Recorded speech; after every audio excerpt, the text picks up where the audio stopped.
Welcome to my channel, where the truth shall set you free. And today we are discussing one of the most insane cases of betrayal I have seen in a while. This woman ruined her entire life just to get her greedy hands on some money. And let me tell you guys, what she got at the end was absolutely priceless. But before we dive into the details of this story, make sure to stay updated with our latest stories. Let's get started.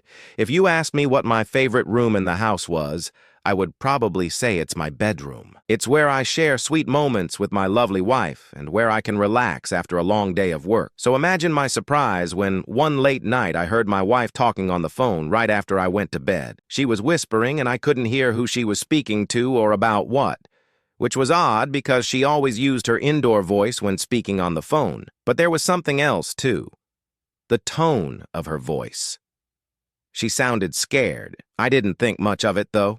She must have been on the phone with her sister, maybe telling her about something that happened during the day.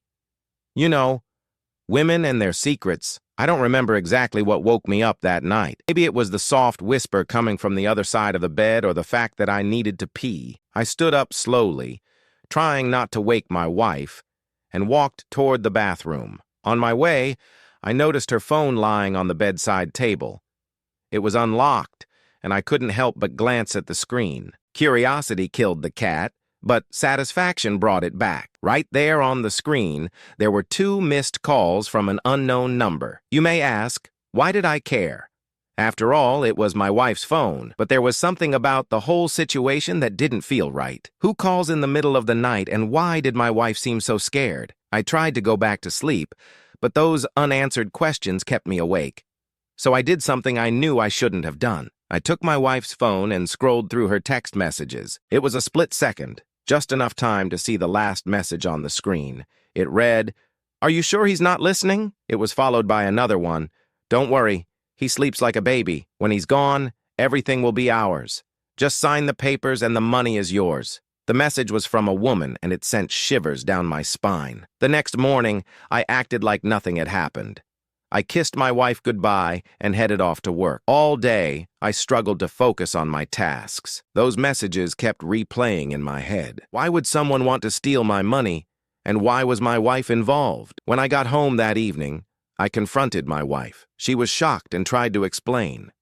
She said she was getting scammed by a woman who pretended to be a distant relative. She said she was going to meet up with this woman to get her documents in order, but the woman never showed up. She insisted she was innocent and had nothing to hide. In the following days, my wife seemed distant, and I caught her texting again at night. She lied and said it was her sister. She also spent most of her time alone in her office, which was strange because she didn't work. She would lock herself in there for hours without even turning on the lights. Of course, I was worried. Could she be sick? Was that why she was spending so much time in her office? But the more time passed, the more my gut feeling told me something was wrong. Something was definitely wrong. My wife was acting weird. I decided to confront her again. But this time, instead of asking questions, I simply listened. I stayed outside the door, not making a sound until I heard her come out of her office. Then I asked her, "Do you want to tell me what you were doing, or do I need to break down that door and find out?" She sighed and came closer. "There's nothing to see," she said. "You don't need to be paranoid." She stepped out of the office, and that's when I saw it. A flash drive laying on the table. "May I?" I asked. She nodded, still avoiding eye contact. I picked up the drive and went straight to my computer. As I inserted it, I saw a folder titled David. It contained pictures, text files, and video clips. The videos were recordings of my wife talking to herself, saying things like, "This is perfect. When he signs the papers, I'll have everything."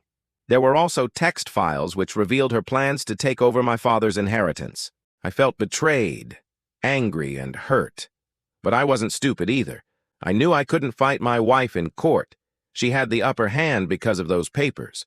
I thought about confronting her, about yelling and screaming, maybe even beating her up, but then I had an idea. A plan. I would turn the tables on my wife and expose her greed to the entire family. I called my dad and told him I needed his help. He was confused at first, but eventually agreed to meet me at a lawyer's office. Once we were inside, I played the video for him and explained everything. "She wants to steal everything from you," I said, "but I also want to make her pay. She deserves a punishment she won't forget. My dad was furious. No one messes with his family, especially not someone he loves. Tell me what to do, he said, and I'll make sure that woman regrets crossing us. With my dad's help, I went to the lawyer. Together we made a plan.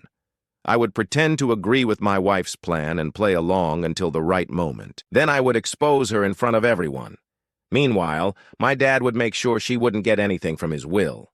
The next few weeks were the hardest of my life. Every time I saw my wife, I felt a surge of anger, but I held back. I didn't raise my voice. I didn't argue. I pretended to be the faithful husband, even when I felt like smashing her phone against the wall. Finally, the day arrived. It was my father's birthday, and we had invited the whole family over. I saw my wife talking to her lover. They were laughing, exchanging glances. I knew they were plotting against my dad. Let them, I thought. It's all part of the plan. As the party went on, I kept an eye on my wife. Everyone was gathered around my dad singing happy birthday. I excused myself and walked to the printer room. From there, I could hear every single word they were saying. When the old man passes away, you'll get half of his money, her lover said. The other half will go to that ungrateful son of his. But don't worry. It's all ours soon. He won't live much longer. I felt a sudden urge to end it right there. But I held back. I waited. Soon, my father cleared his throat. Can I please speak with you for a moment? He asked. Sure, she replied, not taking her eyes off me. I have something to tell you. My dad held up a stack of papers. This is the new will, he said. Oh, I thought we talked about this, my wife replied, her voice shaky. You shouldn't have changed it. I did change it, my dad said. And I want everyone to hear what you have to say. He yelled, Everyone, come here, I want to show you something. My wife's face turned pale. Her lover panicked and ran away. I felt a sense of satisfaction mixed with pity for her. She had been so careless. Then my dad began reading the will. To my son David, I leave my estate, my savings, and my house. As for Emily, he paused. I leave her nothing. A loud gasp filled the room. That's unfair, my wife shouted.